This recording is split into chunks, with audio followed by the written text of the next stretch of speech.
আমি পর্দা করে চলতে চাই, যৌথ পরিবার হওয়ার কারণে পর্দা করে চলতে পারি না, এক্ষেত্রে আমার করণীয় কি? যৌথ পরিবারে পর্দা করাটা একটু কঠিন, একটু কষ্টের, ডিফিকাল্ট। এক্ষেত্রে দরকার হয় সবার সহযোগিতা।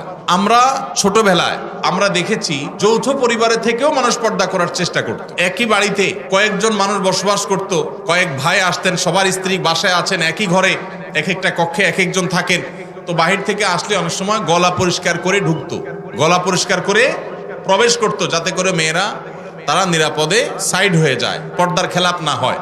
এখন হায়া লজ্জা এমন উঠছে, হনহনায় ঢুকে যায়, ন্যূনতম পর্দার বিধানটা জানেই না। এটা মুসলমানদের জন্য লজ্জা। যৌথ ফ্যামিলিতে থেকে পর্দা করা সম্ভব যদি সবার সহযোগিতা থাকে।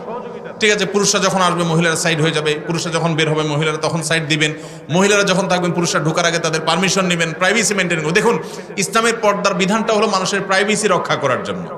মানুষের প্রাইভেসি মেনটেন করা, রক্ষা করা, এটা ইসলামের অনেক বড় একটা সৌন্দর্য, যে ইসলাম মানুষের প্রাইভেসি রক্ষা করেছে। একজন নারী, আপনি তার সৌন্দর্য তার অনুমতি ছাড়া বা তার সৌন্দর্য আল্লাহর অনুমতি ছাড়া আপনি দেখে অবলোকন করবেন, আপনার জন্য হারাম করা হয়েছে, তার প্রাইভেসি আপনি নষ্ট করছেন।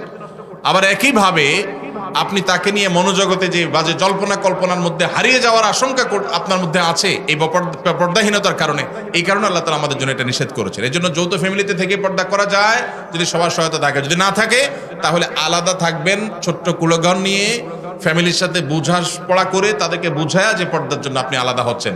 অনেক সময় দেখা যায় অনেক মহিলা আছে আলাদা হওয়ার জন্য একটা সুতা খোঁজে, সুতা, এই সুতা খুঁজে এক একটা মাসালা বাইর করে হুদাই, কোনো কারণ ছাড়াই। তো এটা করা যাবে না। আর যদি সত্যিই পর্দার অসুবিধা হয় তাহলে স্বামীর কর্তব্য স্ত্রীর জন্য অবশ্যই পর্দার ব্যবস্থা করা, প্রয়োজনে সেটা বাছা আলাদা করে হলেও।